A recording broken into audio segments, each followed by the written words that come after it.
Hi there, this is Matt Carberry of Ridgeline Financial Partners. This is Matt on Money. It's been a while since we've done a video, but we thought that here we are, it's in May, the weather's starting to change, and we thought we'd put out a couple of pieces of information that you can perhaps use to better your own situation. So if we think about the current environment that we're in a very high interest rate inflationary environment. For those of you that have gone out to try and secure debt by way of a mortgage or a line of credit, you are finding that the rates are considerably higher than they were 6 to 12 months ago. So unfortunately, for those of you that are in the market to borrow, it's a challenging environment. Contrary to that, for those of you that are savers, that have money that's sitting on the sidelines that has perhaps sat in traditional bank accounts, this could be one of the best environments that we've seen in 15 plus years to actually be earning some level of interest on your money. So we'll talk about that today. We'll also talk about the fact that the tax deadline has recently come and gone. Some of you very well may be on extension, me included, but it's a good opportunity to reassess last year's tax return. What could you have done better with the remaining 7 or so months that we have in the year to improve upon your outcome? So this is Matt on Money, May 2023.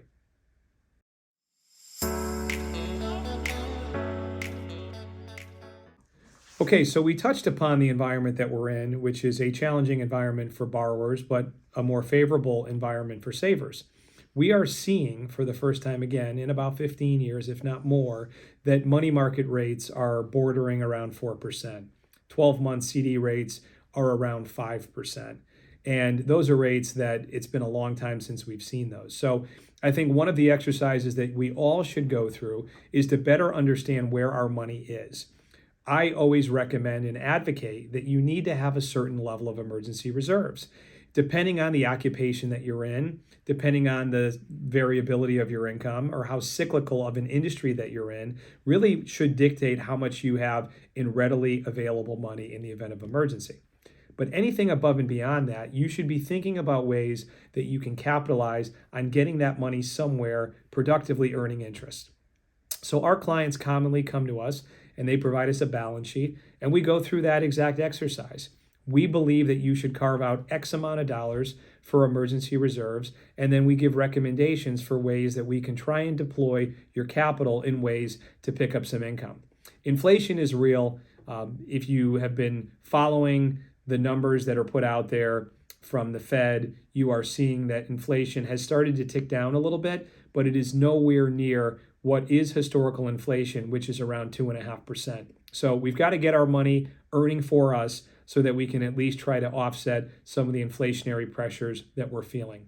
If you're not exactly sure whether you are positioned accordingly, based on how I described what is a typical situation of assessing your emergency needs and then figuring out what to do with the excess, please reach out to us. More than happy to give you our opinion.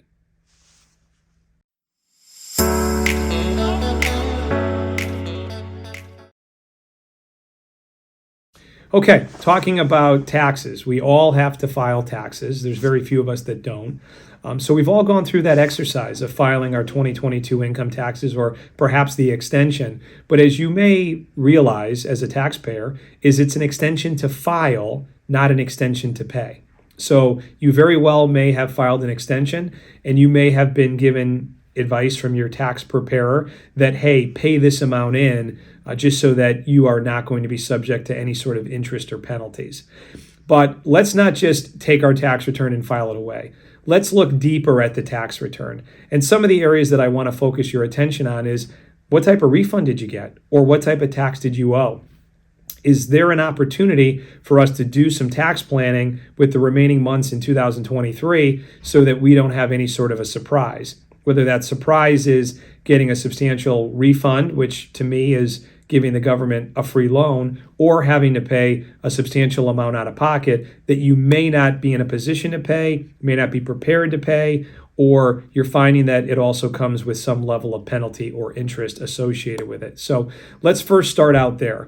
And then where I would also then migrate to is looking at your tax return and seeing what we call phantom income tax, capital gains, investments that you own, such as mutual funds, where the market was down last year, but you had a reportable capital gain. Well, that doesn't feel really good. I saw my investment go down on paper, but because the fund I am in sold securities throughout the year, it generated a capital gain that I'm responsible for. Is it possible that you could be more efficient with how your portfolio is constructed? Those are two low-hanging fruit areas that I'd like to focus your attention on. And then lastly, I would say for those of you in Connecticut, do you have children? Are you saving for future educational expenses? Is there a plan in Connecticut that provides a tax benefit if you save for your kids or your grandchildren's future education? The answer to that is yes. So understand what's available to you. We certainly can help you with giving you strategies. We don't give tax advice. We will work with your tax professionals, but realize that we all have a duty and an obligation to pay income tax, but there's also a way that we can hopefully pay a little bit lesser of that. So thanks so much for tuning in. This is Matt on Money, May 2023. We'll see you next month.